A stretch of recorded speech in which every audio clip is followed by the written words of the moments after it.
Day 6, it's Monday, and we've just woken up at Tres Ecclesias, sat there, had a coffee, we've got into some little conversations with people there, very nice, and now we're walking to Moni Kodoma, the Kodoma monastery. This part of the coastline in Crete is very isolated. It's tucked under the Astoria Mountains, which you can see up here, which is fearsome, inhospitable limestone crags slashed through with dramatic gorges, and it protects the coast here, and it creates a kind of microclimate, they were telling me in the cafe, and it also provides for some very isolated beaches like the one we're looking at the moment. Now we're just approaching a carob forest. That's a green array you can see in front of you. So we go through here and then we climb, following white and red flashes on rock, to a junction. Turning right will take us to Paranimfi village where we were last year, and turning left will take us to Moni Kodoma, and that's what we intend to do. Well, here's a little pause for thought. Many people might be asking how you keep clean and hygienic. Sorry, the wind is blowing under such circumstances. Well, here's a very isolated spot, as most of these spots that I'm going to are. It's in a carob forest, and you can see a little stone trough. Actually, this is concrete for goats. Many of these are in the mountains here in Crete, and this is what I bring with me in the way of toiletries. On the right there is some deodorant, which has been decanted from a little roll ball deodorant container. On the left of that there's some face cream, very important to lubricate your face. There's the symbol of ultralight backpacking, the hot knifed toothbrush, with on the left a small container of toothpaste, twist cap, and then in the middle just behind the toothbrush is some biological detergent. So basically I strip off, as I'm a little bit here, although I am wearing trousers, and I wet my body and soap it up, and also take the opportunity to wet and dry my clothes. Now that does mean that at certain points I am slightly naked up here, which means you have to look around and make sure there's no one here, and most times I get away with it. So once more we find ourselves on this path from Tres Ecclesias to Kodoma Monastery. We did this last year and the same this year. Beautiful pine trees, the thick scent of resin in the air, not a soul around here, and surrounded with the mountains on one side, the sea on the other.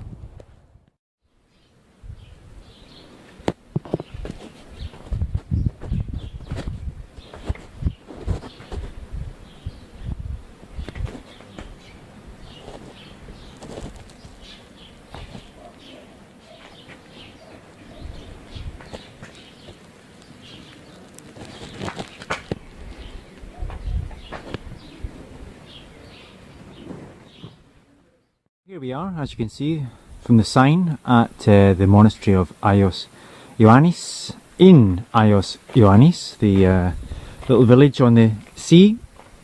The sea you can see over here. Very, very quiet spot, this reflective spot, much like the other monasteries, which probably goes without saying. And a nice feature of this one is that it's it's a ruin basically, and it has all the romantic features attached there too. Little sort of monks' cells cut into the cliff here, uninhabited for a very long time, and I just would like to have been a monk here for a couple of days at least back then.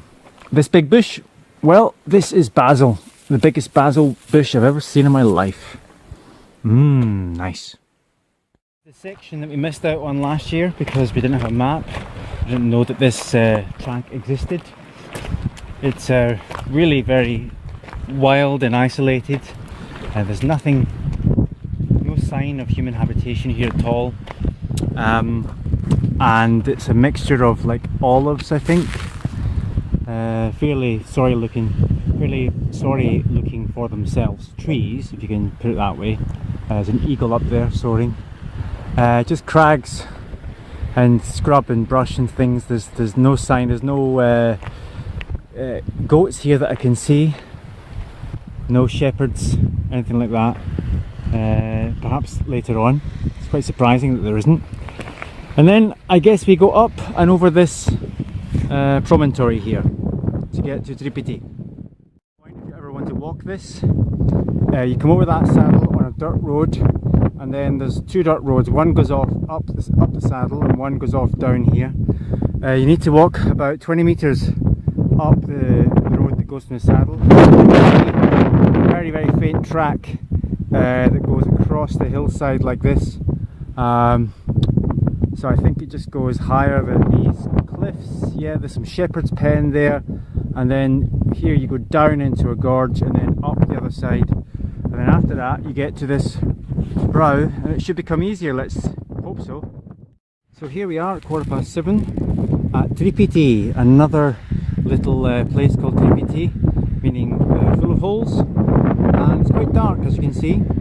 Lots of caravans on the beach, and that's our sleeping place for tonight. There's a little taverna just down here, or a cafe. We'll go and say hello first.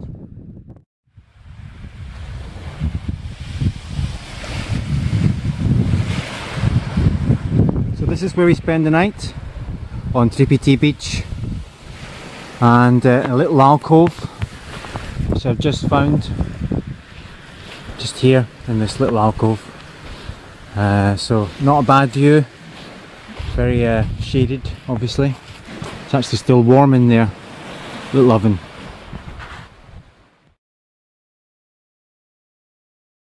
On top of the pre-palatial Minoan settlement at Tripiti, a lot of wind blowing.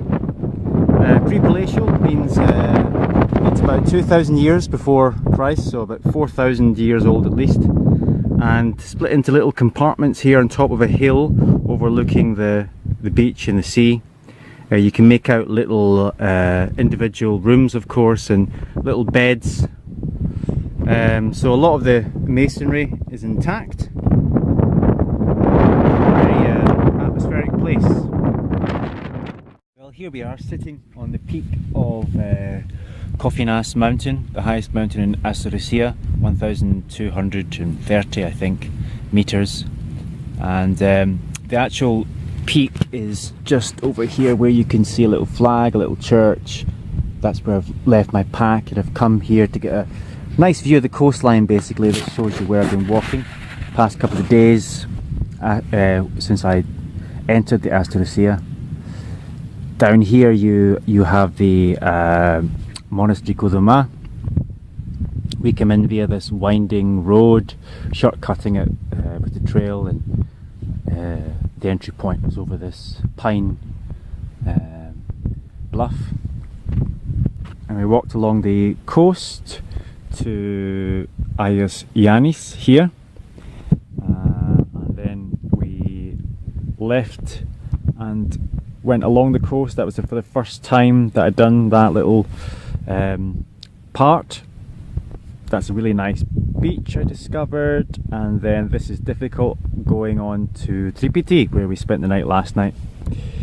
And we walked up from Tripiti, so 1,200 meters altitude gain, and I don't know how far that's away. And beyond that you can see this one here. I think this is Lentas. Yeah, this should be Lentas. And going all the way into the distance, you can make out a little island just off the edge of a promontory.